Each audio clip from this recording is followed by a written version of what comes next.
साल था 2016 जब समर वेकेशंस के टाइम पे मैं अपनी बुआ के यहाँ गया था एंड मैं पोकेमॉन कुछ ज़्यादा ही देखा करता था। इतना ज़्यादा कि मैं अपने कज़न ब्रदर को भी पूरा पूरा दिन बैठा के पोकेमॉन ही दिखाता रहा। And by the end of 7 and 8 episodes he loved Pokemon and अब उसकी बारी थी कि वो भी कुछ इतना ही तगड़ा मुझे भी दिखा। So he told me about a show जो कि रात को 10:30 बजे कार्टून नेटवर्क पे आता है एंड वो था नन अनदर देन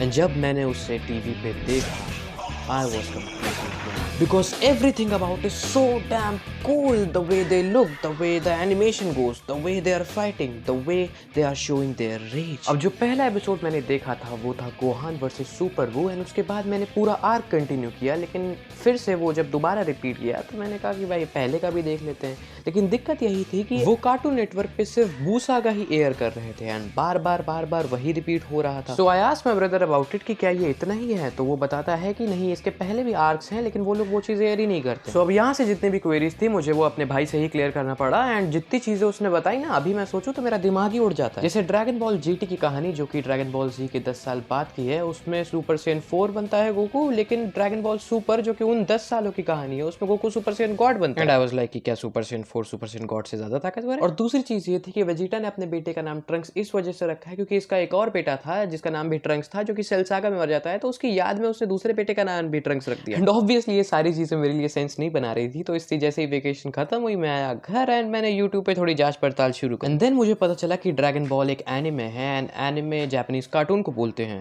एंड फिर क्या, मैं एक साल तक बस AMV देखता रहा उसकी कर्टेसी कॉल पे। आफ्टर दिस 2017 में मुझे कुछ इंडियन एनिमे यूट्यूब चैनल्स मिले जो कि ड्रैगन बॉल और थोड़े बहुत और एनिमे कवर कर रहे थे, जैसे विक्सर, dragon Hindi, X, anime TM talks and निग आई थिंक इसका नाम लोगों तो विवाद हो जाएगा, मगर हाँ, जितनी भी चीज़ें मुझे ड्रैगन बॉल और एनिमे के बारे में पता चली वो इन्हीं चैनल्स के जरिए थी एंड इनसे इंस्पायर होकर मैंने भी उस टाइम पे अपना यूट्यूब चैनल खोला था। नहीं, ये वाला नहीं, एक और था। एंड आज भी मैं रिग्रेट करता हूँ कि काश वो चैनल मैंने कंटिन्यू किया होता तो मैं भी इंडियन एनिमे क्रिएटर्स में से एक होता।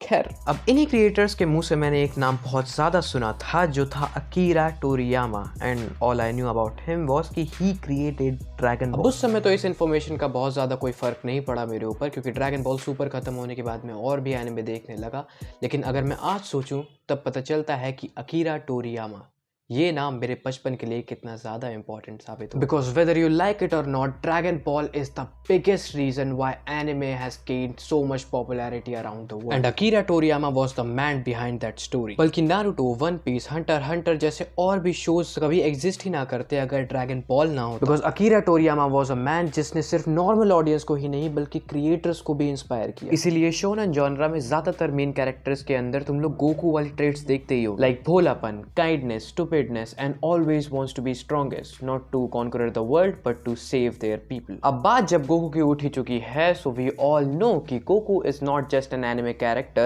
but he is an inspiration to us because he is kind, he is innocent, he meditates, he always trains himself to become more stronger and he is there for his people when they need him the most to protect them. अब बहुत से लोग Goku के character को as a bland character बोलते हैं, like उस character में कोई डेप्थ नहीं है, जो कि कुछ गलत बात नहीं है। इनफैक्ट यही चीज उसे बाकी शोनन एनिमेज के मेन कैरेक्टर से अलग करती है। अब नॉर्मल शोनन एनिमेज में जब उनको मेन कैरेक्टर को पावर अप देना होता है तो वो लोग उसको एक छोटा सा ट्रेनिंग आर्क दे देते हैं, और अगर स्टोरी के साथ उनको आगे और पावर अप देना हुआ तो वो लोग बता देते हैं कि ये साला एक प्रोडिजी है, जो कि कभी कभी थोड़ा अपसर्ड भी लगता है। लेकिन यही चीज गोकू के साथ बेटर है क्योंकि पहली बात, गोकू का कैरेक्टर कोई प्रोडिजी नहीं है और उनके यूनिवर्स में अगर कोई प्रोडिजी है तो वो वेजिटा और ब्रॉली होंगे क्योंकि बचपन से ही उनका पावर लेवल नॉर्मल सेन से ज्यादा था। और दूसरी बात ये कि स्ट्रॉन्गर एनिमीज के सामने जब गोकू अपना नया फॉर्म अनलीश करता है तो वो देखने में बहुत ज़्यादा अपसर्ड नहीं लगता बल्कि मज़ा आता है। क्यों?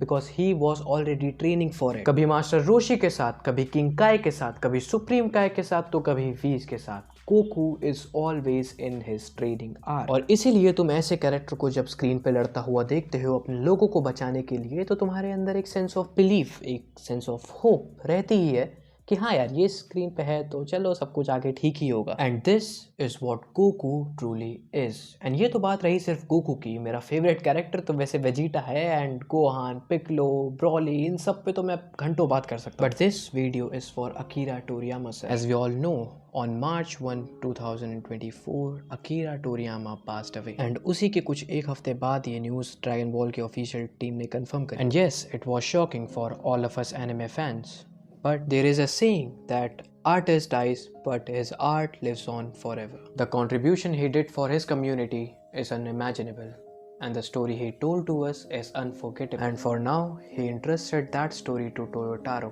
and passed on his legacy to him. So we should also let him rest in peace. But Toriyama sensei, there is something I want to say to you as well. Thank you. Thank you for sharing your story with us. Thank you for entertaining us. Thank you for the motivation and inspiration. Thank you for teaching us about hope and belief. And thank you for Dragon Ball.